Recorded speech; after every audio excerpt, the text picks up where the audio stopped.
On nous humilie tous les jours et on veut nous briser psychologiquement. Voilà les mots prononcés par Ali El Haddad Assoufi, l'un des accusés ce matin juste avant que l'audience ne débute.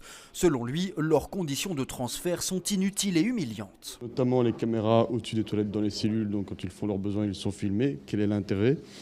Une fouille systématique à nu devant 3 policiers cagoulés tous les jours avec un petit génuflexion.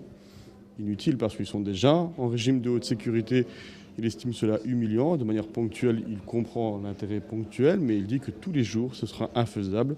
Je pense que c'est un avis qui est partagé par tout le box, mais également par tous les acteurs. 4 autres accusés, dont Mohamed Abrini et Salah Abdeslam, ont également désiré ne pas assister à l'audience du jour en signe de protestation.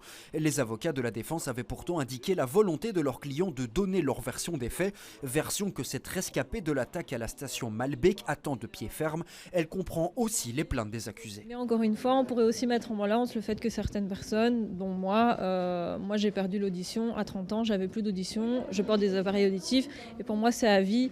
Et donc je trouve que c'est bien aussi de le faire remarquer en se disant ok, ils ont des conditions déplorables, mais nous, ce qu'ils nous ont fait, on le subit aussi depuis 6 ans et demi et on est là. Donc leur place, je pense qu'elle est dans la salle et que ce serait bien qu'on puisse commencer les débats sereinement. Pour l'association de victimes Life for Brussels, c'est carrément inenvisageable que les accusés ne participent pas au procès.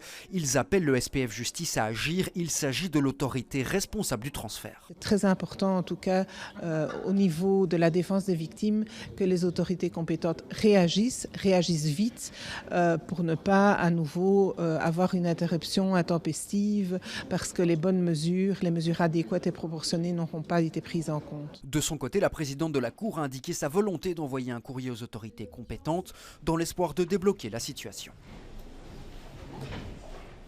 On n'est pas le français et qu'elle n'avait pas demandé de distance, de sa